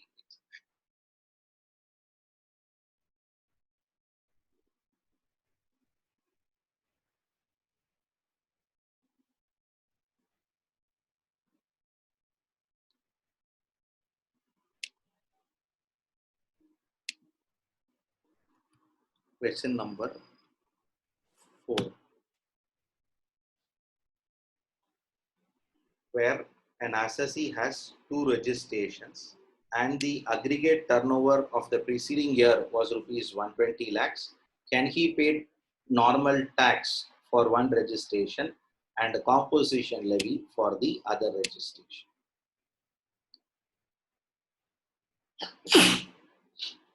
Maybe a simple yes or no can.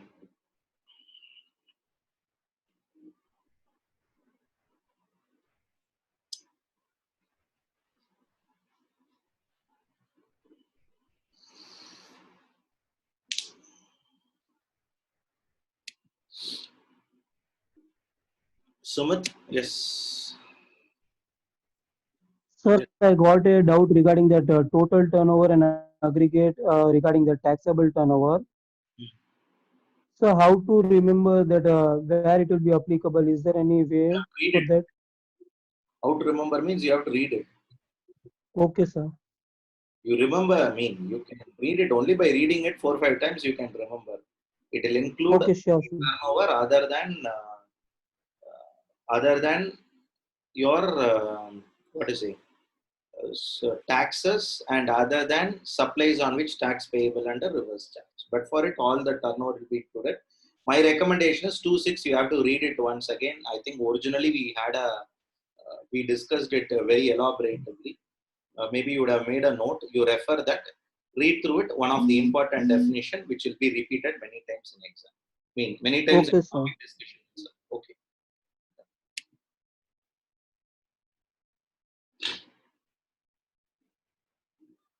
An assessee registered under composition scheme carry on manufacturing activity shall pay tax at the rate of dash percentage. By the way, answer for 5 is no. All of you all right. Okay, no change in that. All of you all right. Question number 6.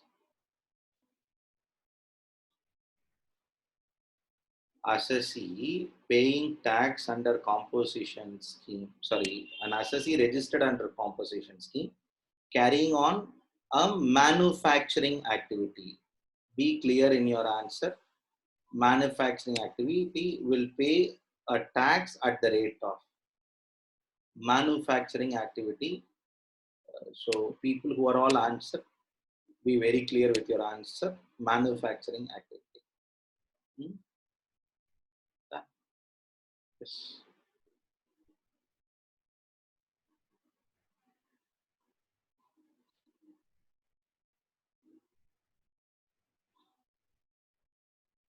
So if you're in manufacturing activity, how much you will pay? 0.5% CGST, 0.5% SGST is in case if you are in the manufacturing, you will pay. Okay. So on 0.5% CGST on the total turnover of the state, 0.5% SGST on the total turnover of the state or union territory, as the case may be, half it will be done. Yes. Followed by. So some of you answered it differently. I'm consciously not getting into all these discussions.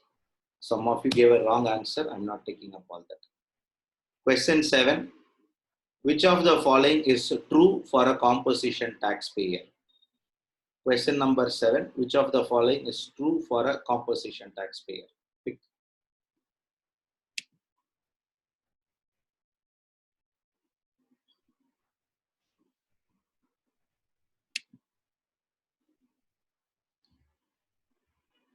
Composition taxpayer can avail 50% of ITC. Composition taxpayer can avail 100% of ITC. Composition taxpayer cannot avail ITC on inward supply.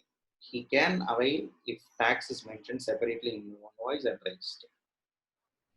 So composition taxpayer, question number 7. Quick. So A, B, C, D, which one we are going to select is going to be our discussion. D. Dheeraj, Kanchana. ஒன்னும் பண்ண முடியாது.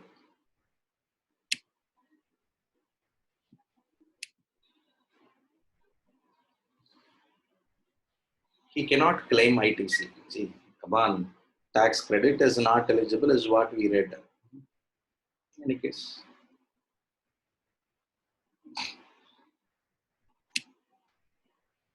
On which of the following item GST shall be levied with effect from such date as may be notified by the government on the recommendations of GST Council?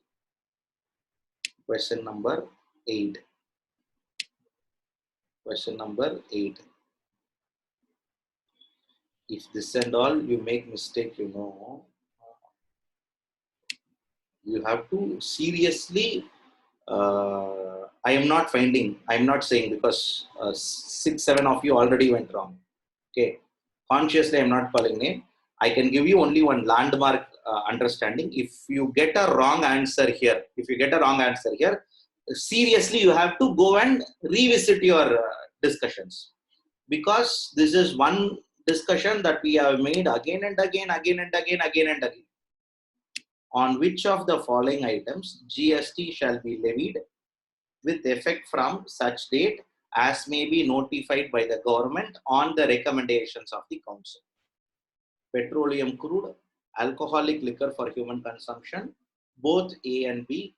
Answer would be petroleum crude. Whoever wrote both A and B, my strong recommendation, kindly go and do your homework of revising what you scribbled, revising what you read.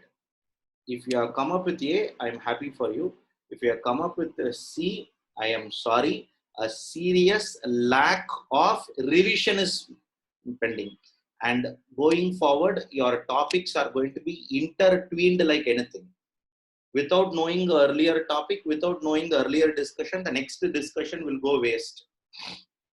Okay? And if you don't get that connect, I am sorry. You can't appreciate it beyond a level. So make yourself more comfortable. Question number 9. Which tax will be levied on imports? Question number 9. Which tax will be levied on imports?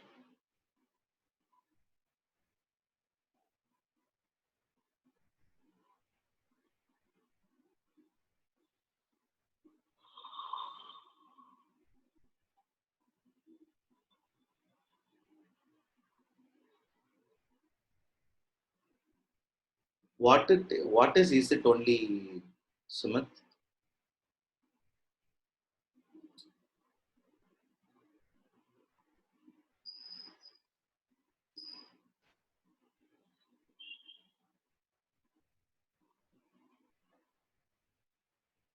I don't know why you type 1.5%.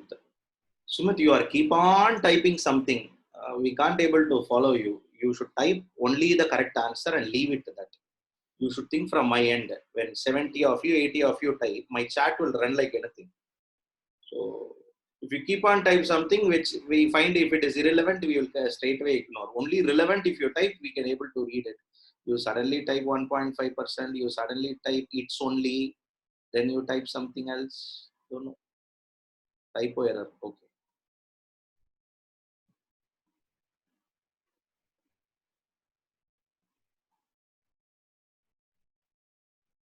IGST. Is there is a maximum rate prescribed for UTGST? Same question with a different answer.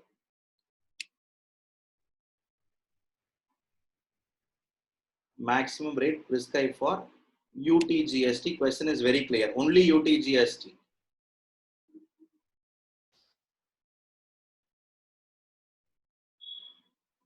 Consciously say, Sumit. Why again a mistake here? What hurry? I don't understand at all. So I'll leave it.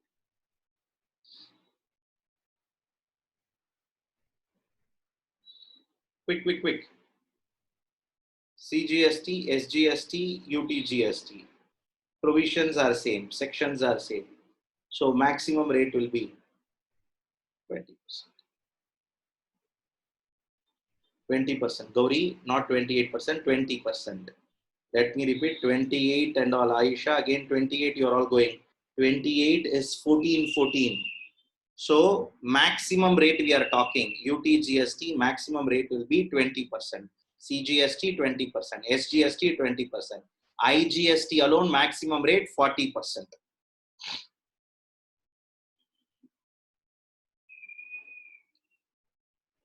Can a registered person opting for composition scheme collect tax on his outward supply? Question number 11. Can a registered person opting for composition levy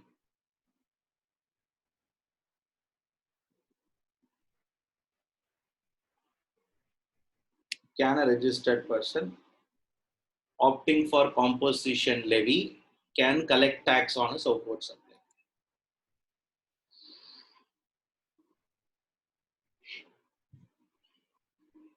The answer would be a very comfortable no. What is the rate of rate under CGST to a registered person being a hotelier and providing accommodation services also opting to pay tax under composition levy? What is the rate under CGST to a registered person being a hotelier and also providing accommodations also opting to pay tax under composition levy? 1%, 0.5%, 2.5% are not eligible for composition levy, thus liable to pay tax under normal levy. This is an old exam question. However, this exam question has to be little amended by saying that the hotelier who provide accommodation services of so much number,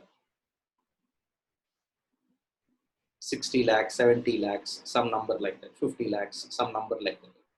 Earlier, it can be a general number. Now it has to be with little information because you have this service exemption which came last year, which came out and told that 10% or 10% of your previous year turnover or 5 lakhs of this two, whichever is less, you can opt it. Going by an assumption that his main business is going to be accommodation services Answer will be a very simple no. He is not eligible for composition. Yes. Sir, if it is well within that limit of 10% of previous year turnover or 5 lakhs, then you can opt composition. Okay, but it will not be like that. See, think a restaurant sales will be huge or accommodation sales will be more in a hotel business. Accommodation sales will be only more, and services, accommodation related revenue will be more. Can a customer who buys from a taxable person who is under composition scheme can claim ITC? Question number 13. A person who is under composition levy, can he claim ITC?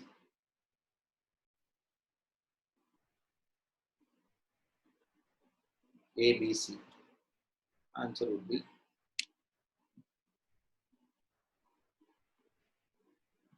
which of the following persons can opt composition levy?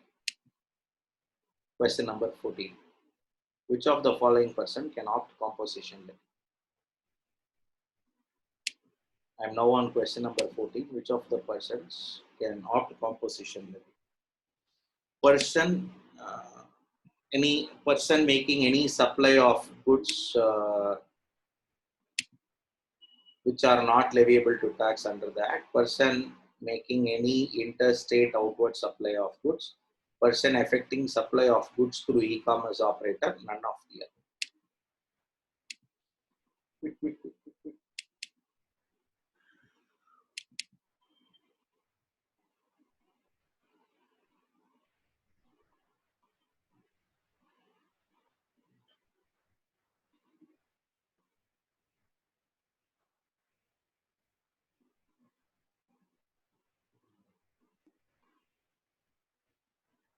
Good. A lot of you got it right except a few. None of the above. Composition taxpayer is required to file which return? 15. Composition taxpayer is required to file which return?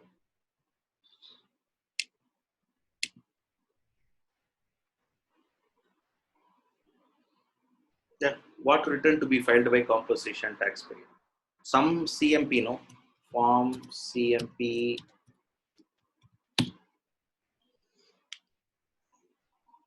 Saubarnika. Check.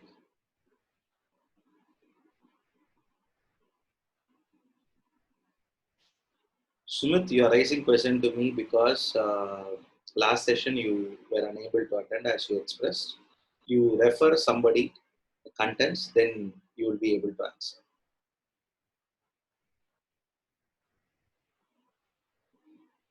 Quick. Composition taxpayer is required to file which returns? Exhaustive answer is 2 returns.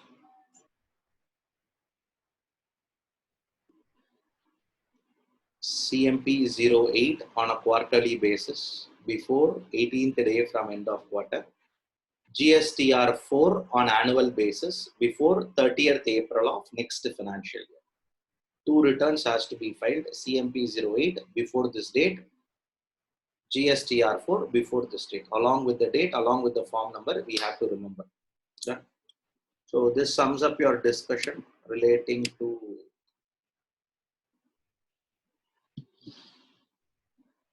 composition levy. Yes.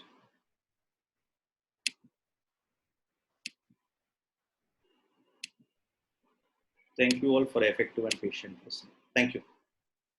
Sir?